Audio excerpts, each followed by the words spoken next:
is a Nubian king and not an Egyptian king, even though he's got hieroglyphs on his back, he's got that left foot forward pose with his hands at his sides, just like an Egyptian king. Well, if you look at his head, you see not a traditional Egyptian wig, but the Nubian cap crown. And most importantly, you see not one, but two snakes, two cobras or uraei at his brow. Anytime you see two snakes, you know it's a Nubian king. The Nubians were the first and the only kings to wear double uraei.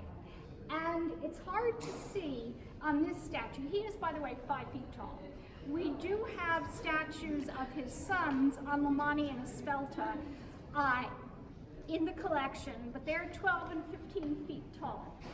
And they were a little too difficult to bring down here, so they are not present here. But I know you're not going to be able to see this very clearly, but if you look at what I'm doing with my badge, you'll see that I have a central element here and two side elements. If you picture a ram head with a sun disk, these are Nubian royal trappings. The ram was associated with the Egyptian god Amun, and thanks to the Nubians, we saw the rams at the very beginning in Kerma.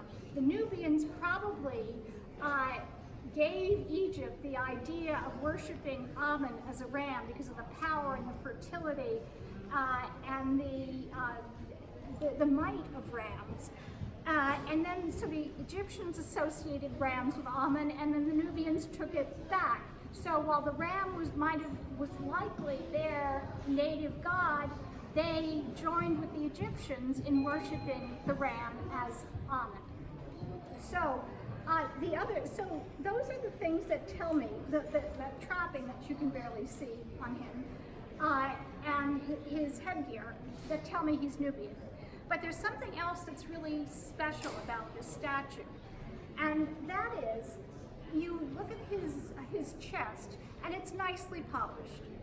But if you look at his kilt, you'll see, you immediately want to think that it's unfinished, just like his sandals and his anklets. But that's not the case. It was deliberately left rough. And the reason for that was that it was covered in gold.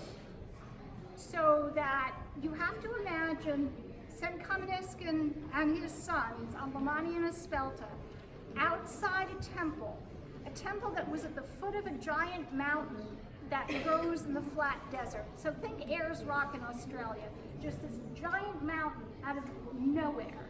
And that mountain was considered sacred.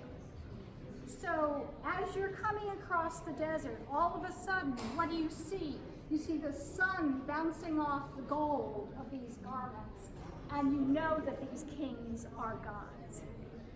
So that